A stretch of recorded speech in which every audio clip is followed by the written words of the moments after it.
Welcome to The Curiosity Solution. I'm your host, Beverly Beal.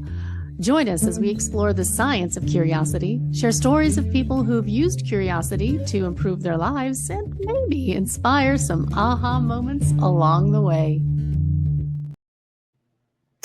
Welcome, everybody, to, episode 50 of my Curiosity Solution podcast. And today's guest on this wonderfully auspicious moment is Sarah Veyland. She's someone who has really mastered the art of reinvention, breaking away from long-held expectations and essentially making her own new road rules. So Sarah is also an accomplished art author and has 2 books that she has written. I'm very excited. Oh, look at those. There we are, bringing them in there right away. So with that very briefest of intros, I would like to welcome Sarah Veyland. So Sarah, let's talk a little bit about, number one, writing a book is a real effort. I've been trying to discipline myself to get something down on paper, and I've contributed to a couple of those chapter books. Let's talk a little bit about the experience you had in just overcoming whatever it was that you needed to overcome to actually put your thoughts on paper and commit to them. Oh gosh, Beverly. Well, first of all, thank you so much for having me. I am honored to be episode 50. That is what an accomplishment for you. Congratulations. Thank you. That is also nothing to sneeze at, getting, whether it's a podcast or a book or whatever it is, a creative endeavor that you have to continuously push out content and be creative, and especially here being creative on camera is not the easiest thing. So I would say one of the biggest things that got me to the finish line was refilling my creative well. And what I mean by that is it can't just be output. It can't just be, I have to be on the page putting out content. There also has to be input.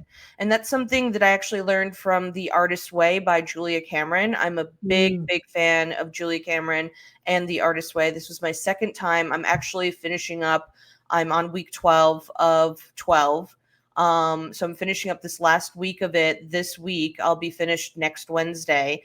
And that is one of the big takeaways from The Artist's Way for me. One of the major foundational principles of The Artist's Way is the artist date, the weekly artist date, where you take your inner artist, also known as your inner child, to go do something that doesn't make logical sense, that isn't productive. You're not doing it for productivity's sake. You're doing it because, that would be fun. That would be weird. Let me try that. Let me go see. Let me go look.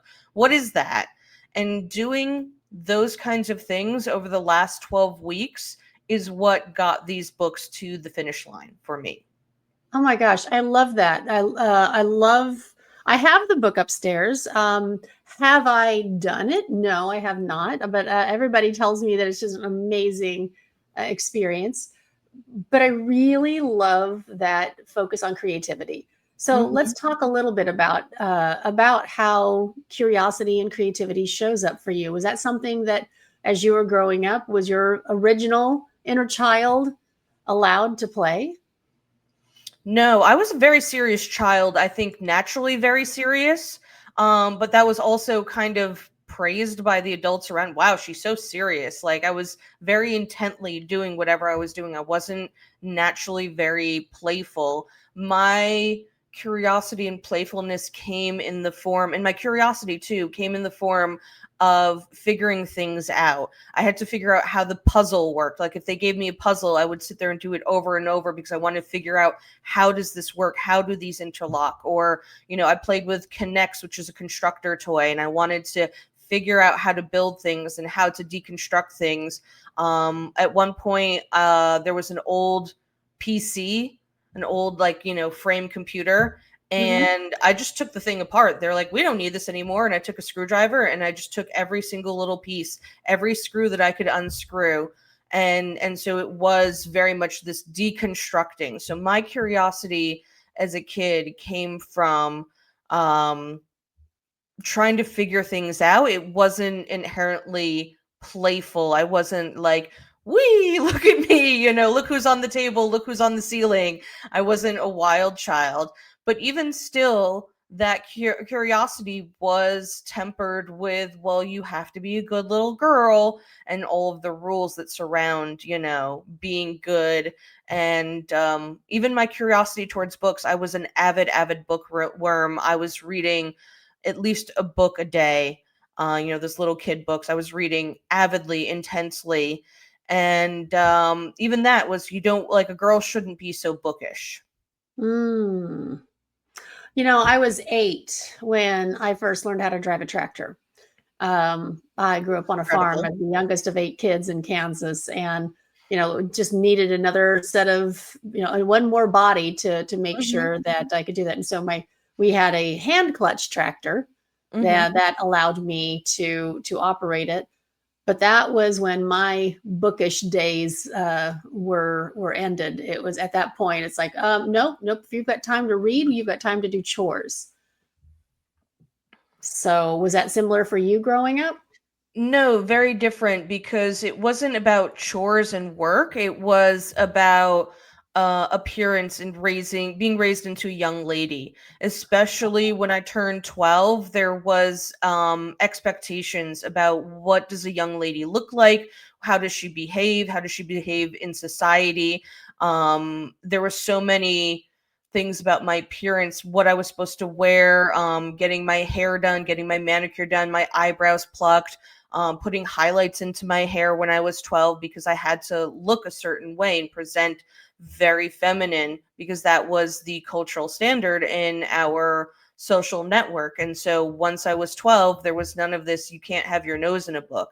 Before I was 12, all the little kids at any social function are running around and being wild and, playing games together. And as part of the little kids, I could get away with, well, none of this is interesting. I'm just going to have my nose in a book and just leave me alone.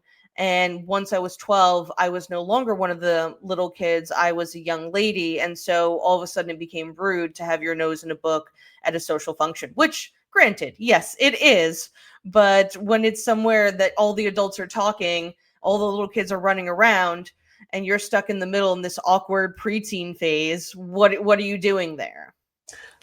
I can't help but think of just how different our 12-year-old years were. Hmm. Um, I yeah, I got my first official haircut and perm when I was, I think, 13. Hmm. And I just remember it being very traumatizing because I was going into high school and my hair got completely fried Oh no. perm. And so I had to have it all cut off. And I looked like I mean, it was like the worst boy haircut you could possibly imagine. I'm so Um, sorry that happened to you. but I think about, again, just that expectation of this is Mhm, something you're supposed to do. mhm. So as you are, you know, how did that, I mean, did that experience lead you to wanting to write these books? I mean, tell me some more about, what are these books about? Because I talk about reinvention. I mean, that's part of the Mhm. reason why I know that I wanted you here, because a lot of people get to a certain point in time and they say, hey, wait a minute. I was told I had to look like this or I had to do this. This feels wrong for me. It feels like I'm wearing a pair of pants size too small, Mhm, or I've got shoes on that don't fit me, but there's mhm. what I'm supposed to wear, which actually did happen to me when I was in drill team because they just didn't make shoes big enough for me. Oh, And wow. yeah, let me tell you, I have issues. Don't But we all? We all have yeah, our hangups from the what was supposed to. So that's actually the first book that I wrote, How to Live a Hell Yeah Fuck No Life. That's okay. the title. And it really was that emphatic for me. I want to live a life that's filled with like, hell yeah. I don't want to be like, yeah, that's okay. That's fine. That's good enough. I don't want to live what Glennon Doyle calls the good enough life. I'm a huge fan of Glennon Doyle. And, so many of us just kind of settle with good enough. I settled with good enough for so long. I was like, I guess this is what life is because I've done everything that I'm supposed to do. I got the diploma, I get the highlights in my hair, I got the job that I'm supposed to, and somehow I was absolutely miserable. Mm. Not to get too dark about it, but I was taking a bus to my job, and there were days when I'm going to my job and I'm like, I would rather step in front of the bus and let it hit me than have to get on the bus and go into my office. It was just brutal. And I know there's so many people out there who are in similar soul situations. It's a soul cry for help that I'm doing what I'm supposed to, and yet it's still not it somehow. It's just what I'm supposed to. And it's pretty funny how full circle I have come because as a little kid and even I would say into maybe high school or so, I wanted to be a writer. It just was something that naturally came to me and I just expressed from my soul in stories and was always writing things down in journals and notebooks and was very heavily discouraged. So I have not one, not two, but three business degrees because that was what was expected of me. And you should go into business and you should be a businesswoman and that's what we do, and you should be a businesswoman and a housewife, and I was trying to figure out how that would ever work, and it just didn't for me. It just didn't. I'm never going to be the person who's has dinner on the table when their partner gets home. I'm never going to be the person who is helping and a helpmate and all of that. It's just not my soul's expression. I really believe that each soul has an individual expression, and mine is not businesswoman and it is not housewife. It is creative, it is writer, it's a little bit goofy, it's a little bit off the wall, it's a little bit how can I deconstruct this? And so that was the premise when I had this, cri de coeur, this cry from my heart of I cannot take this one more day. I wrote this book for the version of myself 10 years ago who would have just really needed something like this. Mm. And I wish I had a book like this to do that exploration and to find out, because I've spent the last 10 years really exploring and getting curious. And it sometimes it's like the most basic of, do I prefer blue or green? It's just some really basic things that when you're told who you are for so long, you don't even know that about yourself. Wow. I mean, my heart just started pounding when I was listening to you. I mean, just to write something for that version of you, that is really powerful, Sarah. That is so powerful. And especially something that, like you said, when something as basic as colors. Mhm. When I was growing up, I was always told that, these are the colors that look good on you. And I believed them until I took a class. It's called Illuminescence, and it's dressing for Mhm. your energy type, not Ooh. like, oh, what color are your eyes, what color is your hair, but it's about your frequency.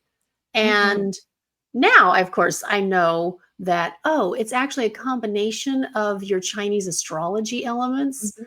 Because now that I'm kind of, putting two and two together, it's like, oh, well, that's why I like all of these fiery colors and these earthy colors, because that's my Chinese astrology chart. Mhm. Um, I have no water in my chart, so blues and blacks are out, and that's all I wore for Mhm. the longest time. I was dousing my own vibrancy. Mm. So let's look at that. I'm now going to pivot to that. Okay. How would you say your childhood, or were there any experiences that you had that also doused your own vibrancy? Was that just something that you were raised in that pattern, or was it something else? I kind of call these phoenix moments, where you Yes. get just fried and then figure out how Yes. to reinvent yourself.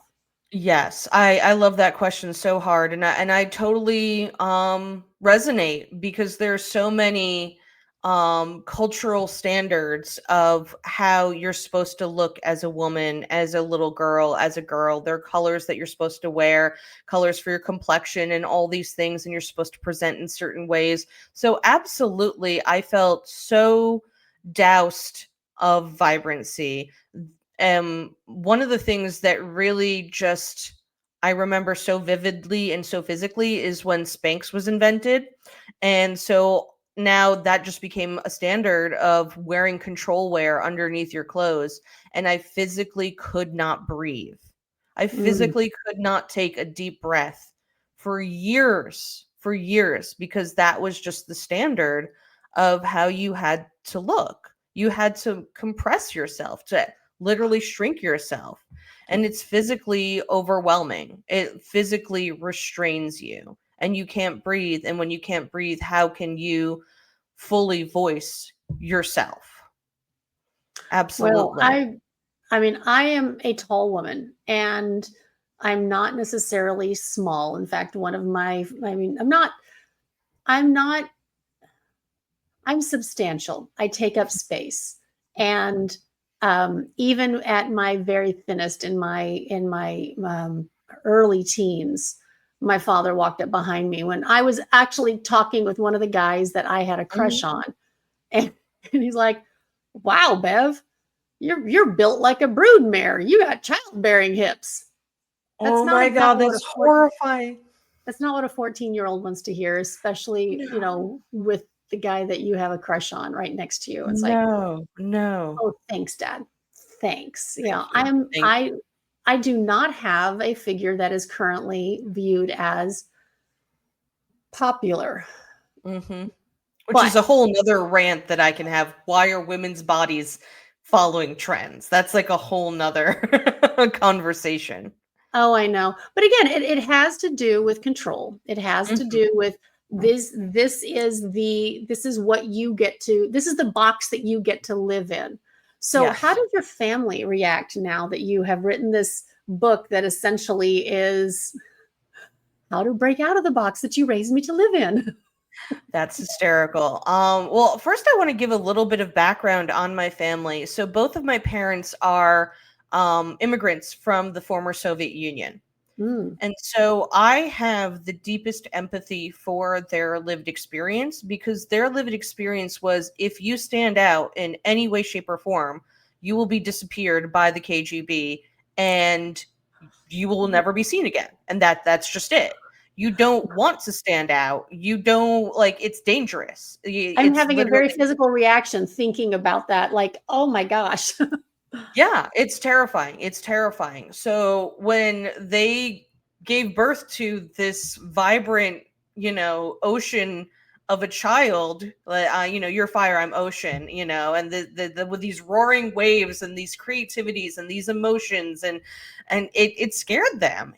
I scare them, honestly, and it Mm, makes sense because of the trauma of being raised in the Soviet Union. I understand and empathize with them so, so much, because how do you overcome that feeling of, my child will die if she stands out?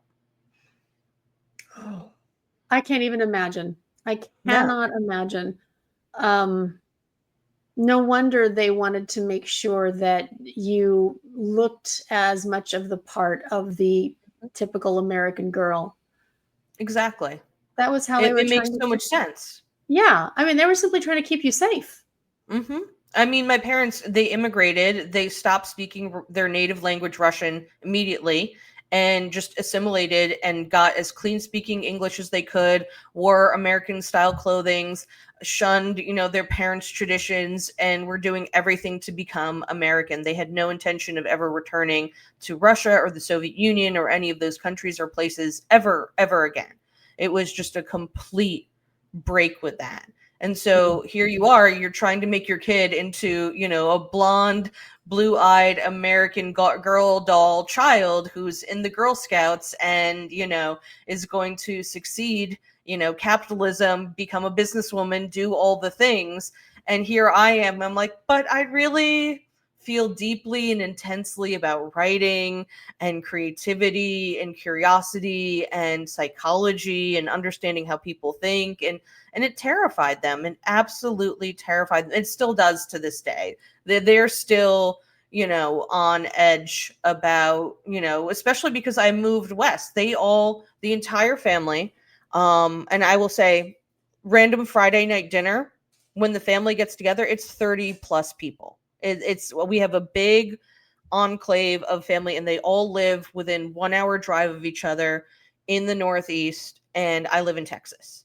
So it just continues to scare them, all these radical changes and moves that I make. So what do you think would you classify as the biggest, I mean, other than moving to Texas, is there any other massively radical thing that has happened to you that further encouraged maybe the second book or added on to the first one? So the second book we'll get into later, because it's a different topic a little bit. And it's not even supposed to exist. That's how curiosity leads you astray. That's a different little No. Curiosity does not lead you astray. Curiosity leads you into a new adventure. Yes. So that's what happened with the second book. But the other big thing that kind of sparked reinvention and was a phoenix moment, as you call them, was a car wreck that I was in. I was in a car wreck in November 2023, so coming up on 2 years ago. And I was rear-ended on Mopec. For those of you in Austin, that highway. It was stop and go traffic. The person behind me was in a hurry, and they were tailgating, and they were texting, and they were not paying attention that I was stopping. I had my foot on the brake, and they were going 45 miles an hour, and their front bumper ended up in my back seat. Oh my gosh. Yeah. My car was totaled, and I was totaled, and the fact that I'm like upright and walking and talking and writing is an astonishing feat. I am so, come back from the edge, from the brink. I was on bed rest for 5 weeks after that, 12 weeks of physical therapy. And I'm still doing everything that I can to physically recover. I don't have full range of motion in all of my joints. I still have quite a bit of damage that I'm still recovering. And the perspective of all the perspectives that that when you're flat on your back, the things that I've learned, especially be careful what you wish for, because I was walking around before that accident goofing around being like, I wish somebody would pay me to just lay in bed with my dog all day. I don't want to work. I don't want to do my job. I just want to hang out with my dog in bed all day, and somebody pay me for that. And that's exactly what I got, because I did get a settlement out of that car accident, but I don't wish anyone to make money, not myself, that way. But that's what I did for 5 weeks. I was in bed with my dog. And I remember those early days, because I'm a writer, the first thing that I wanted to do was journal about what happened. And when you have a head injury like that, getting your head to hand connection, to get your hand to write something on a page, my hand was not doing what my head was asking it to. And it scared me so deeply. It was such a fear. And so the work that I did to recover from that is definitely phoenix climbing from the ashes. Wow. Did anyone from your family come down to help, or is that asking too much of them? Yeah, I'm not obedient and compliant, and so I don't get those kind of things. But thankfully, I have a wonderful core group of friends here, and they just snapped into the action. I just made one phone call to one friend from the ambulance, and she was like a drill sergeant. She's like, okay, you go to the hospital and hold her hand. You go walk her dog. You do this, you do that. And she just like deployed everybody like a drill sergeant. So I had this wonderful group of friends bringing food, taking care of me. I was very, very lucky in that regard. So coming from someone also who tends to not be particularly obedient and compliant, and who did go through a breast cancer experience Mm, where I just didn't have any energy at all during chemo, mhm. and also had to receive that help. How are you doing? How did you do with suddenly being the one who is on the receiving end of all of that care and nurturing? Oh gosh. Well, this was actually the second time something had happened where I had to learn how to receive. Back in 2019, I broke my right foot and I wasn't able to walk except for using a knee scooter or crutches for 3 months. So this is a theme in my life of learning how to receive help. The first time around was terrible. I was terrible at it. Um, it was very interesting. I remember vividly, I'm on that knee scooter. I have my foot in a cast and I'm wheeling along and I'm going down a slope and I'm riding with two friends, one on either side. And as we're going down the slope, I start to feel unsafe. And so I ask if they can stand on either side and steady me as we're going. And I remember feeling filled with shame, like a visceral feeling of shame that I'm daring to ask anyone for anything because I am so programmed to be self reliant and I have to be the one who's helping. And it's not my job to ask for help, it's my job to be the helper. And how dare I have needs? That's crazy. How dare you? I mean, seriously. What a ah, yeah. No, I mean that is something that I also dealt with because I think I came into this world with the program of it was my job again as number 8 in the Hmm. history of all of our kids. I knew that my mom was just done, and it wasn't until I was much, I mean, she was much, much, much older that she admitted that she had cried for the first 4 months of her pregnancy with me. And so I grew up with that feeling of it's my job to make everybody happy. I Hmm. have to I have to make this up. The inconvenience of my Of being. your existence. Your Yeah. existence is oh wow. That's Yeah. so much to carry. As an infant, that's so much to carry as a human. Well, and again, I wouldn't have found this out unless I had done some EMDR with, Hmm. actually one of the previous guests on this program. That I still have. It was one of the first phrases that that we clear for is that I am worthy of existing. Yes. I also did EMDR therapy after my car wreck, and it's amazing how it's like a Pandora's box because I had what I called this basement, and everything that had ever happened to me just goes into the basement. And then when I got to the car wreck, the basement was full. And so I was not capable of coping with another trauma. My basement was full and I was scared to leave my front door, let alone get behind the wheel of a car or into a Mhm. car, let alone getting into a car. Just going out the front door was I might die. And so we began the EMDR journey with that. It's safe to go out my front door was the first phrase, and deconstructing what happened from the car wreck. And then I was like, okay, great. I'm queer. I'm cured. I'm cured. This is great. I'm going to go back to driving. This is wonderful. And then 3 months later, I had a regression and all the things because the basement door was now open. So all of these things of like, I'm worthy of receiving love and care and all of those things, like you said, that's what I had to return to EMDR to work with because I had to deprogram all of that to regain a sense of self. Yeah. But again, if you don't know who you are, um, you can't. There's this. I think we all think we know who we are, Mhm. but until we actively begin questioning what those beliefs are, you don't know if they're actually your beliefs or if they're beliefs that other people have given to you. Um, the for me, uh, so much of my life is I spent it in imposter syndrome. It's like, Mhm. well, I'm not good enough. I can't do this. I only have this. Like you're talking these 3 business degrees. I just have my one journalism diploma. And You're a certified coach. I have done a lot of classes, but not the official certification certificates that you've done.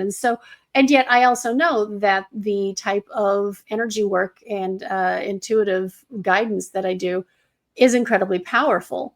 Do you do much coaching with your, this hell yeah, if it, the hell yes, or no, it was the fuck yeah. Hell yeah, fuck no. Yeah, hell yeah, fuck no. Yeah. Do you do much But coaching around that, or is that oh what yes. you're planning on doing? Yes. I mean, Yeah. I've done coaching around that before, even though rewinding about imposter syndrome, it does not matter how many diplomas you have. I have all these diplomas and certifications. I speak all these languages, and still I have imposter syndrome. I still How have many imposter languages? syndrome. 4.5. Which ones? Obviously English, Spanish, Russian, because I grew up speaking Russian with my grandma, and I still speak Russian with my grandma on our Sunday night calls, which is the best time. Aw. And a little bit of French and a little bit of Hebrew. I can read in Dutch. I can understand some basic German. I've done a lot of traveling and living abroad, but still, it doesn't matter. I'll tell you the funniest story about speaking languages. Someone was introducing me and was like, "This is Sarah. She's amazing. She speaks all these different languages."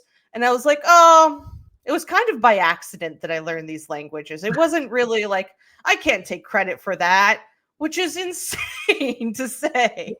Yeah, that's The nuts. imposter syndrome, it does not matter how learned you are, how many diplomas you have.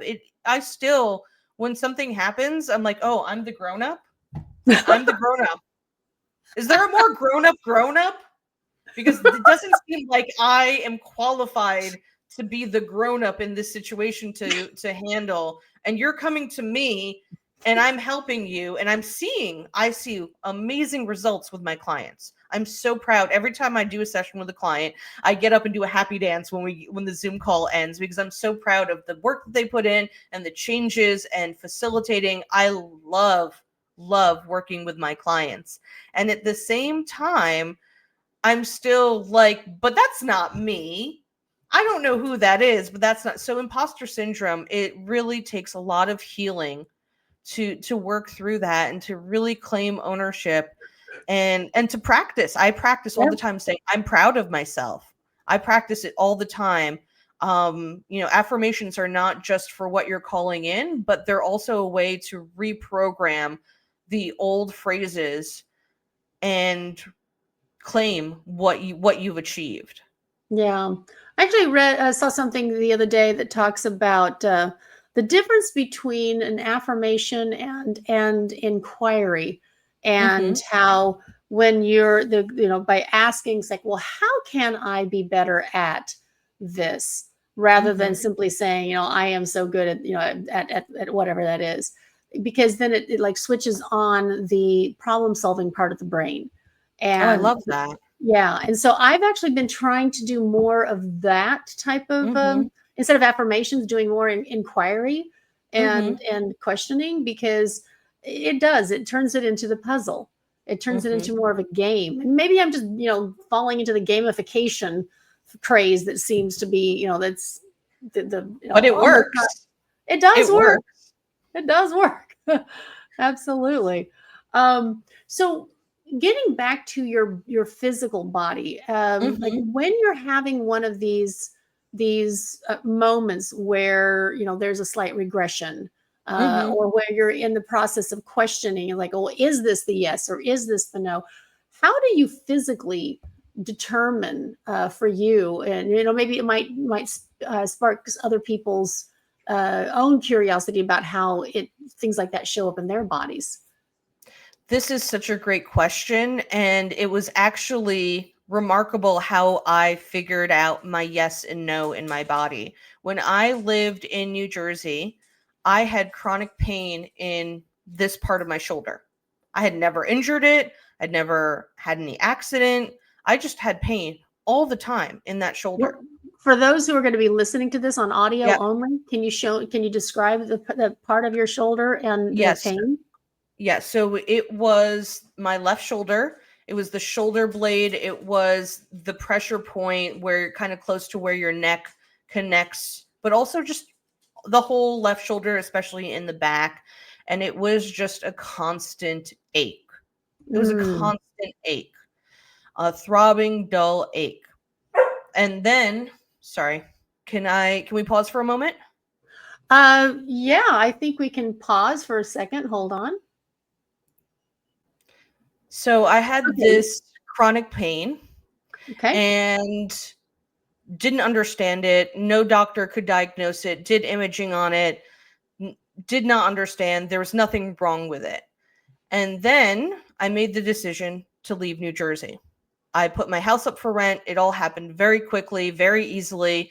I got renters and I went and drove upstate New York to Rhinebeck, New York to the Omega Center and did tarot school for a week, which was so much fun. And the first joyful, I'm claiming what I want to do. And that week, my shoulder did not hurt.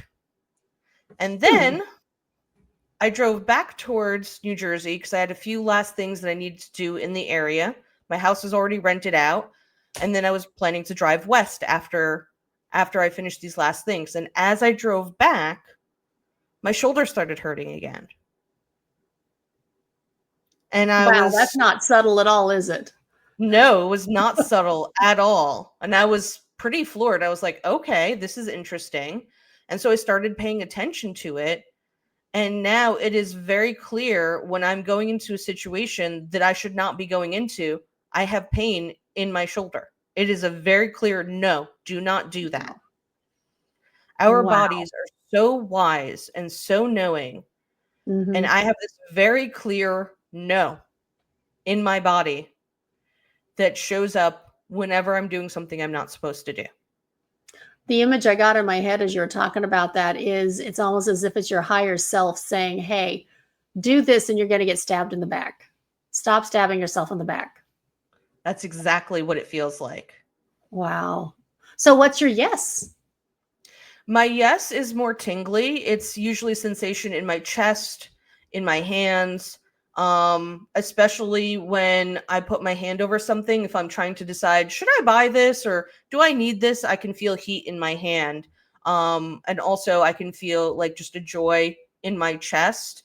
And then also I notice myself smiling when I'm doing something.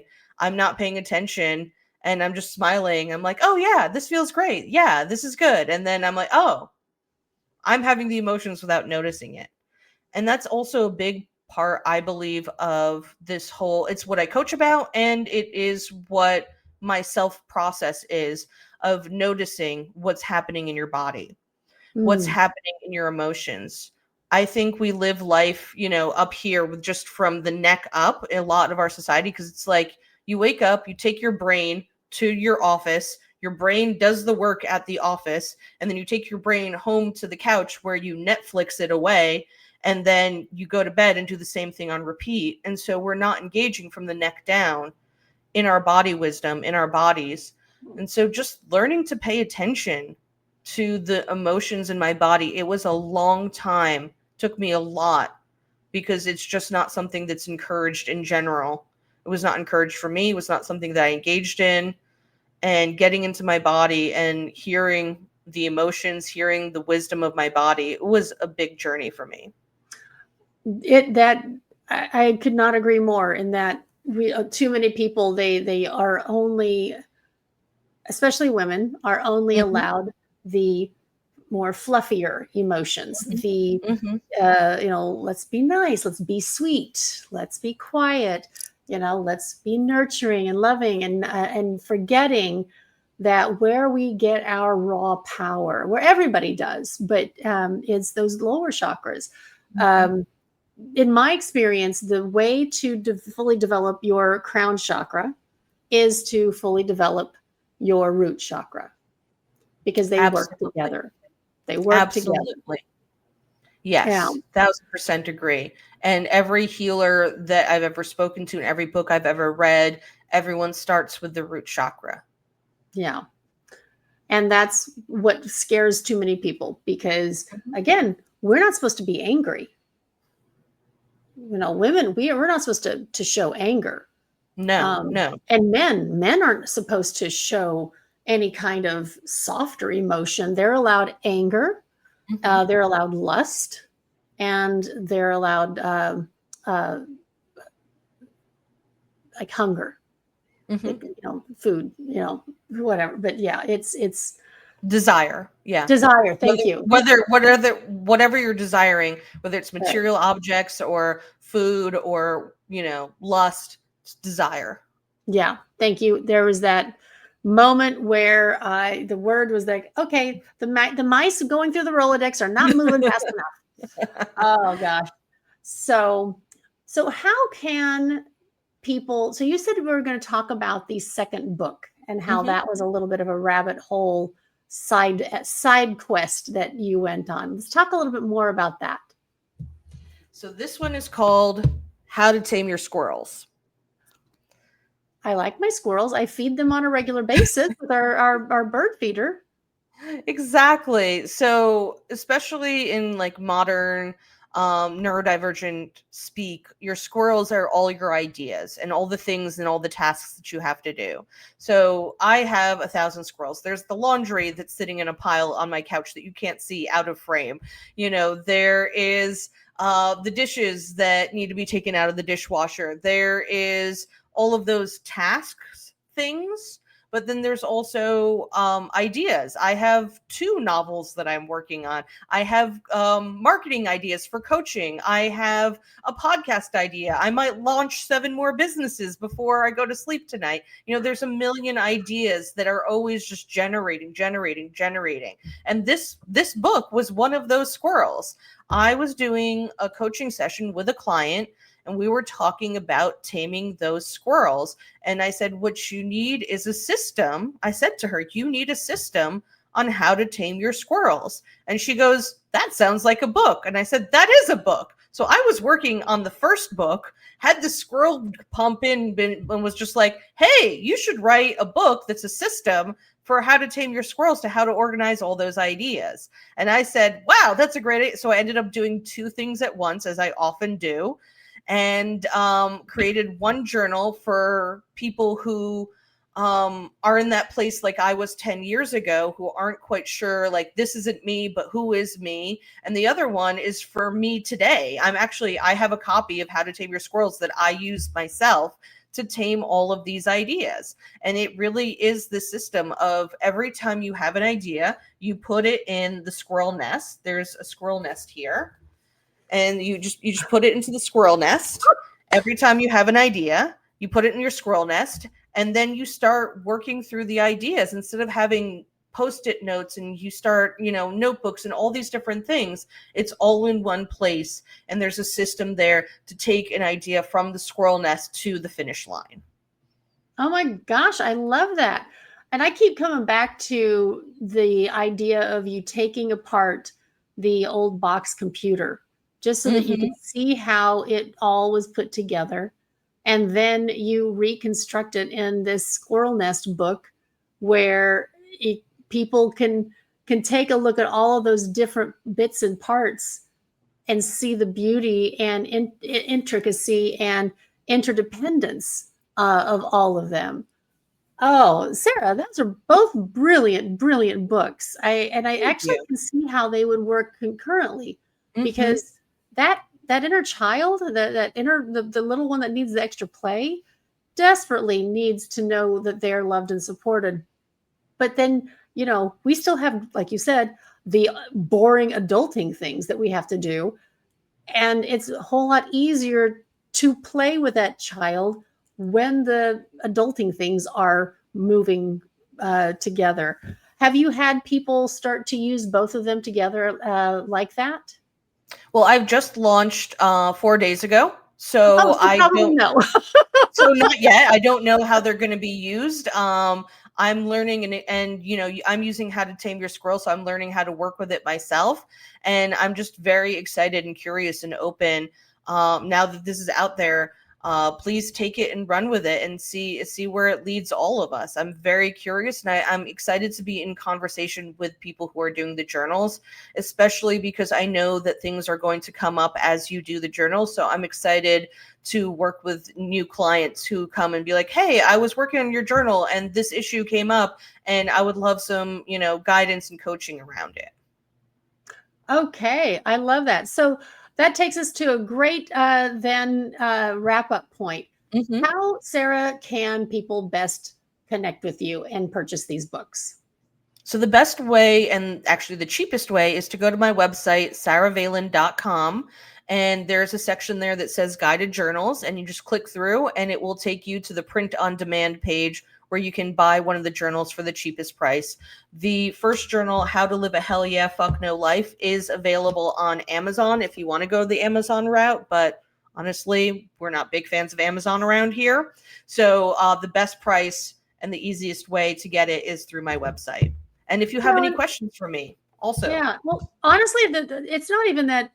I mean, Amazon certainly has its place. There are a lot of people that's what they need. But I also know from my brother's an author, and he makes a lot more money selling those books directly from his website. Exactly. So it's well, I mean, there's also just Amazon has its place, and when I was in my car wreck, there were a lot of my needs that was filled by Amazon. Sending things to my house within hours, but also I know the human cost on the other side of people who are suffering to get that delivered to my house on time. Right, exactly. So there's a lot of privilege, and that's actually something that I write in both of my books, that there is a privilege to get to do this work. Not everybody, especially coming again from an immigrant family, they were focused on survival. They're not wondering how to tame squirrels and how to do any of these things. They're just focused on survival and how do we survive best. I was gonna say, when people are in survival mode, they tend to eat squirrels. Exactly. Or feeding them. Oh, yeah, exactly. Well, Sarah, this has been absolutely delightful. I think maybe once we get a little bit more feedback from things, maybe there's another opportunity for us to talk again down the road. But for now, sarahveyland.com, sarahveyland.com is where you can find her and her books. I will also have all of this in the show notes so people can easily click there. And again, thank you so much for sharing all of your wisdom and your perspectives on life, and of course, a few of your squirrels that have now become full-fledged ideas and concrete items. So, anything last thing you want to add? No, just thank you so much for having me. This was a delightful conversation. I love connecting with you. I'm so glad that we've met and got to connect in this way. And I'm honored to be on your podcast in episode 50. Congratulations. Yay! Thank you so much. And we will be back next. Well, the next one will be the December forecast, I think it is, or one of the monthly forecasts. Mm-hmm. Still trying to figure out which one is going to be next, but I think that's the one that's going to be. I don't think I'm going to start moving to a weekly podcast just yet. Just every other week has been pretty good for me. So, all right. Thank you all for being part of my community, and stay curious.